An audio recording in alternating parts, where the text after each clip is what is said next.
푸른 하늘이 펼쳐진 서울. 고척 스카이돔 -2025년 10월 17일. 정확히 김도현의 죽음으로부터 한 달 후. 이영민은 경기장 입구에 서서 지난 한 달을 돌이켜보았다. 블랙 다이아몬드의 몰락, 김재현의 죽음, 그리고 김도현 살인 사건의 진실이 세상에 드러난 충격적인 나날들. 그 모든 과정에서 그는 무엇이 정의인지, 진실은 어떤 모습인지 끊임없이 고민했다. 생각이 많으신가 봐요. 뒤에서 들려온 한유진의 목소리에 이영민은 천천히 돌아섰다. 그녀는 검은 원피스를 입고 있었다. 고통스러운 한 달을 겪었지만 그녀의 눈빛은 이전보다 더 단단해 보였다. 오늘로 모든 게 끝나겠죠. 이영민이 말했다. 한유진은 조용히 고개를 끄덕였다. 아직도 믿기지 않아요. 제가 이 자리에 서 있다는 게. 검찰은 한유진에 대한 모든 혐의를 불기소 처분했다. 녹음 증거와 김도현의 혈액에서 발견된 약물 검사 결과, 그리고 이영민과 이지훈의 증언이 결정적이었다. 김도현의 죽음은 불행한 사고였다. 준비됐나요?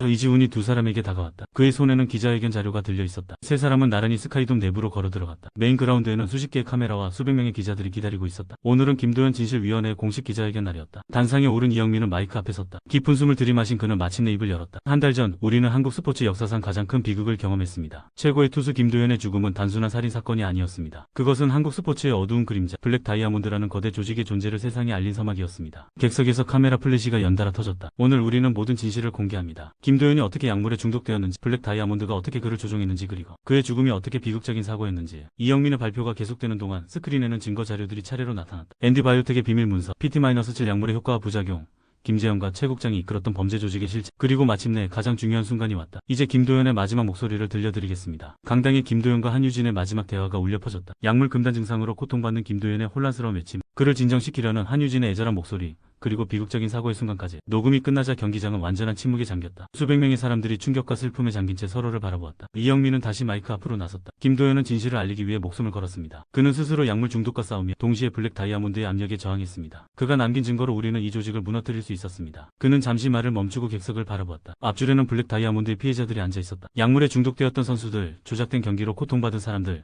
그리고 김도현의 부모님. 오늘 우리는 단순히 한 사건의 진실을 밝히는 것이 아닙니다. 우리는 한국 스포츠의 새로운 시작을 선언합니다. 이영민은 단상에서 내려와 김도현의 부모님에게 다가갔다. 그의 손에는 김도현이 마지막까지 쥐고 있던 피 묻은 야구공이 들려 있었다. 이것은 김도현 선수가 마지막까지 지키려 했던 것입니다. 이 공 안에 숨겨진 증거로 우리는 진실을 찾을 수 있었습니다. 김도현의 어머니는 떨리는 손으로 야구공을 받아들었다. 그녀의 눈에서 눈물이 흘러내렸다. 제 아들이 영웅이었군요. 네, 그는 진정한 영웅이었습니다. 이영민이 고개를 숙였다. 기자회견이 끝난 후 이영민은 한유진과 이지훈과 함께 스카이돔의 라커룸으로 향했다. 한 달 전 김도현이 마지막 순간을 맞이했던 그곳. 라커룸 문 앞에 서서 세 사람은 잠시 침묵했다. 여기서 모든 것이 시작됐죠. 이지훈이 말했다. 한유진은 떨리는 손으로 라커룸 문을 열었다. 내부는 완전히 달라져 있었다. 김도현의 라커 앞에는 작은 추모 공간이 마련되어 있었고 수많은 팬들이 남긴 편지와 꽃, 야구공이 쌓여 있었다. 김도현은 자신의 죽음이 이렇게 의미 있는 변화를 가져올 줄 몰랐을 거예요. 한유진이 작은 목소리로 말했다. 이영민은 김도현의 라커 앞에 무릎을 꿇고 작은 야구공 하나를 내려놓았다. 그것은 블랙 다이아몬드 조직원들이 체포되는 순간을 찍은 사진이 들어있는 특별한 공이었다. 우리가 약속을 지켰습니다. 한유진은 라커에 다가가 김도현의 유니폼을 조용히 만졌다. 이제 그를 보내줄 수 있을 것 같아요. 세 사람은 라커룸을 떠나 그라운드를 향했다. 경기장은 이미 비어 있었지만 마운드 위에는 한 명의 인물이 서 있었다. 박정호였다. 왔군요. 그가 세 사람을 향해 고개를 끄덕였다. 당신은 언제 알게 된 거죠?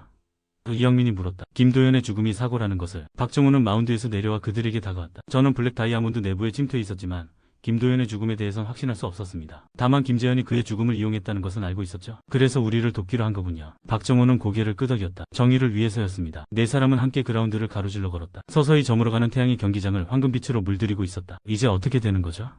한유진이 물었다. 이지훈이 웃으며 대답했다. 스포츠 도핑 방지 특별위원회가 설립됐어요. 저는 거기서 일하게 될 거고요. 저는 다시 기자로 돌아갈 예정이에요. 한유진이 말했다. 진실을 알리는 일이 더 중요해졌으니까. 박 선생님은요?